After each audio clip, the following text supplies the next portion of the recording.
10-Minute Murder contains depictions of actual crimes. What you are about to hear is real and violent in nature. Discretion is advised. This is 10-Minute Murder.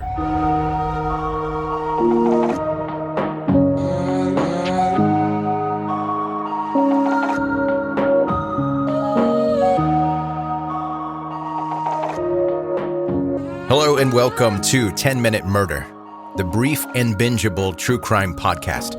My name is Joe. I'm the host, and thank you for being here. And quickly, before we get started, if you are new and you have not subscribed to this podcast, let me encourage you to do that. When you subscribe to this podcast, you get all the episodes as soon as they are released. You don't have to search for the podcast every time you want to listen to it. It's always right there and ready for you to listen. Also, make sure you're connected with 10-Minute Murder on social media. The two main ones I use, Facebook and Instagram.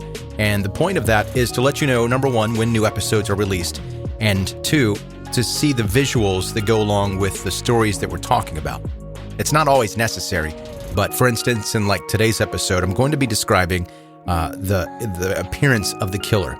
He transformed himself in a way that is really different, and you're going to want to see what this looks like. So you can go to Facebook or Instagram, type in 10-Minute Murder into the search bar, and it'll pop right up. Or you can click the link in the show notes of this episode, and it'll take you right to 10-Minute Murder on social media. Now, let's get to today's story, Pazuzu Algarad's House of Horror.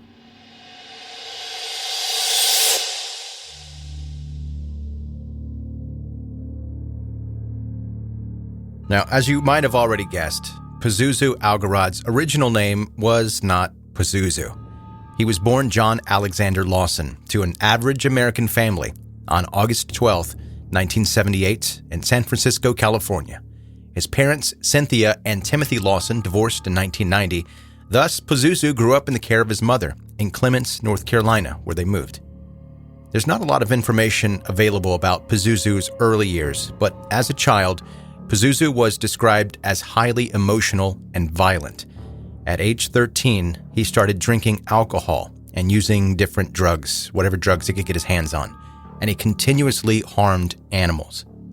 Pazuzu was eventually diagnosed with severe mental illness, including schizophrenia and agoraphobia, which you probably have heard is where you don't want to leave the house. You have a fear of being in situations where escape might be difficult. Cynthia tried to help her son as much as she possibly could, but eventually she ran out of money and couldn't afford the treatments anymore. And so, Pazuzu's psychiatric visits stopped. Pazuzu had previously told psychiatrists that he'd been practicing the Sumerian religion that involved the monthly satanic ritual and animal sacrifices that were a part of that. His mother was scared that if she did not allow these rituals, which he called dark moon sacrifices, at their home, Pazuzu would kill himself. Despite her son's very dark and alarming actions, Cynthia had later said, quote, "He wasn't by any means an angel, but he wasn't a bad person or a boogeyman or whatever phrases they've called him." However, Pazuzu clearly wanted to make himself appear as scary looking as possible. He enjoyed making others feel uncomfortable around him. So first in 2002, he legally changed his name from John Lawson to Pazuzu Algarad. The name was inspired by the movie The Exorcist and its Mesopotamian demon. Next, Pazuzu started to change his appearance. He sharpened his teeth using one of those Dremel sanding tools. He split his tongue to look like a snake, and he tattooed his face. His psychiatrist once noted that Pazuzu had told him he only bathed once a year and never brushed his teeth. His reasoning was that personal hygiene, quote, stripped the body of its defenses in warding off infection and illness. As little as Pazuzu cared about taking care of himself, he cared even less about the house that he shared with his mother on Nob Hill Drive. The home had become a hangout place for society's outcasts and misfits after Pazuzu had decided to start a new religion that mixed Luciferianism and Islam and invited everybody to join. His followers grew by the day. Before long, you could find them doing drugs, drinking alcohol, committing self-harm, drinking blood from birds, sacrificing animals, and participating in ritualistic orgies in Pazuzu's house. And as nobody had any interest in cleaning after themselves, you can just imagine how filthy the place started to be. There were literal piles of garbage, animal feces, and carcasses everywhere, in addition to bottles of alcohol. The walls were filled with satanic symbols and smeared with blood.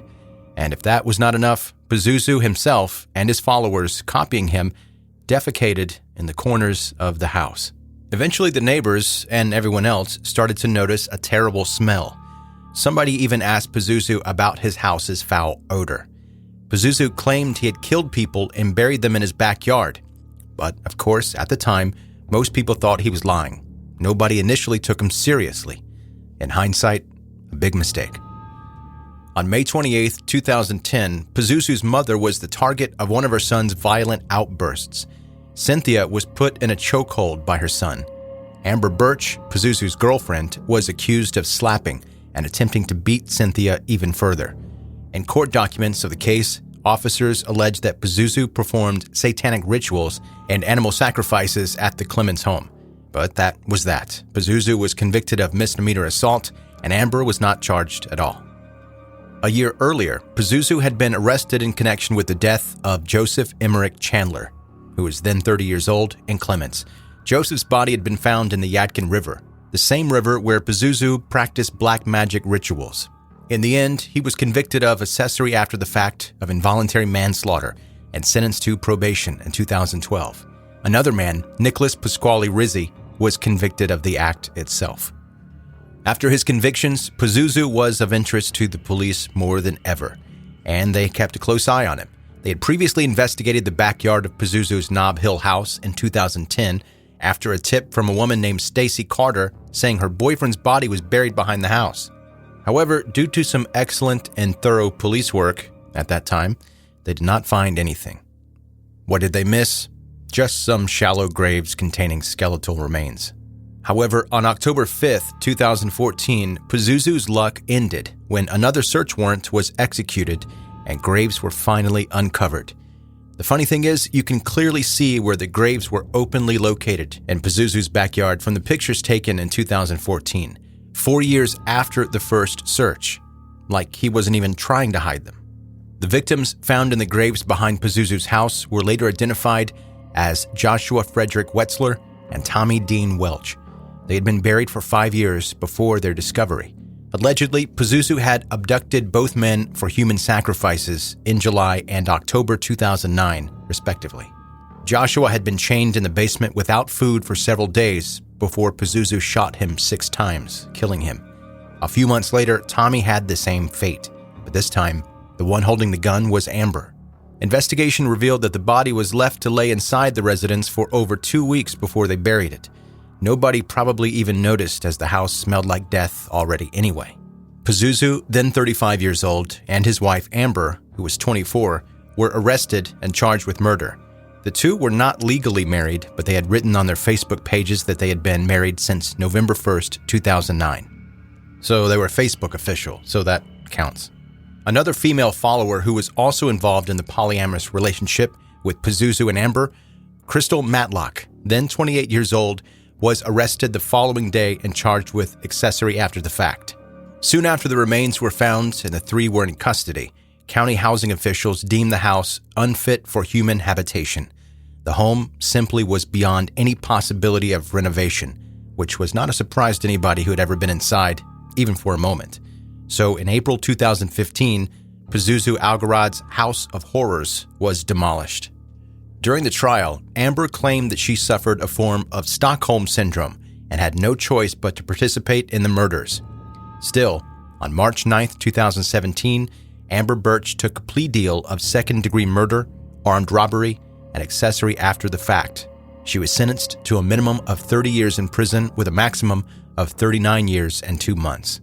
June 5, 2017, Crystal Matlock pleaded guilty to conspiracy to accessory after the fact of first-degree murder. She was sentenced to a minimum of 3 years with a maximum of 4 years and 10 months in prison for her part in the burial of the bodies. Following his arrest, Pazuzu was moved to Central Prison in Raleigh in May 2015 on a safekeeping order because of his mental health issues. Psychiatrists interviewed him to determine whether he was even capable of standing trial. During the interview, it was confirmed that he suffered from schizophrenia, agoraphobia, and alcoholism, and his physical health was not the best. Still, it was said that Pazuzu treated his conditions with medications and seemed fit to aid his own defense. However, we would never hear what Pazuzu had to say for himself. On October 25th, 2015, around 3 a.m., Pazuzu was found unresponsive in his cell with blood pouring from an open wound on his arm. He had been scheduled to appear in court the next day, but despite resuscitation attempts, Pazuzu was pronounced dead at 4:20 a.m. He died of severe blood loss, but it's never been clear what instrument he used to make the wound on his arm. Some have even argued that there was not enough evidence to say whether his death was even a suicide to begin with. One theory that looks very likely, even though there's not enough evidence to say for sure, is that Pazuzu committed suicide by biting open his forearm and bleeding out. He had mentioned doing this in the past, and he had those sharpened, pointy teeth. In 2019, Viceland's documentary The Devil You Know was published. The director and producer of the documentary, Patricia Gillespie, wanted to learn the truth behind the self-proclaimed Satanist Pazuzu. After everything she saw and despite his obnoxious behavior, Patricia refuses to condemn Pazuzu as an evil person, saying, quote, "Of course, Pazuzu and Amber actually shot and killed these people, but there were many points at which someone could have interceded. We, as a community, sort of messed that up." And I think Patricia is somewhat right. A big portion of that has to be personal accountability, but often those most in need are left alone. They don't get the treatment that they need if they have some sort of mental illness, and often the police don't take action early enough. But still, we can only guess if proper intervention would have been enough, and if John would have ever become Pazuzu Algarad.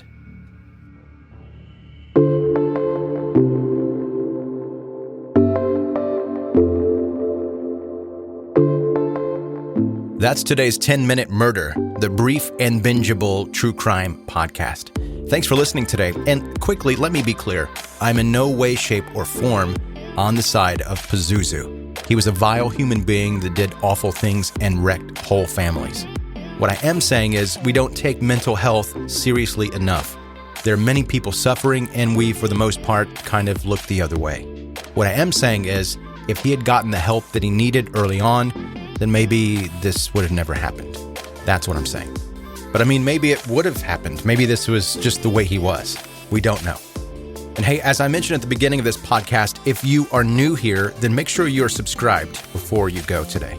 If you are subscribed, be sure to follow on social media, Facebook or Instagram, probably both. At the time these words are coming out of my mouth, I think we have close to 3,000 on Facebook, and that's where I make the majority of the 10-Minute Murder posts. The photos go to both places, but on Facebook I share additional stories about just different things that happen around in the country and the world, just different things in true crime that are of interest to me that I assume would be of interest to you as well. So Facebook and Instagram, the show notes of this episode have the links to that, or you can just search in the search bar of either one of those. Type 10-Minute Murder and it'll pop right up. And thank you for listening. Have a good night.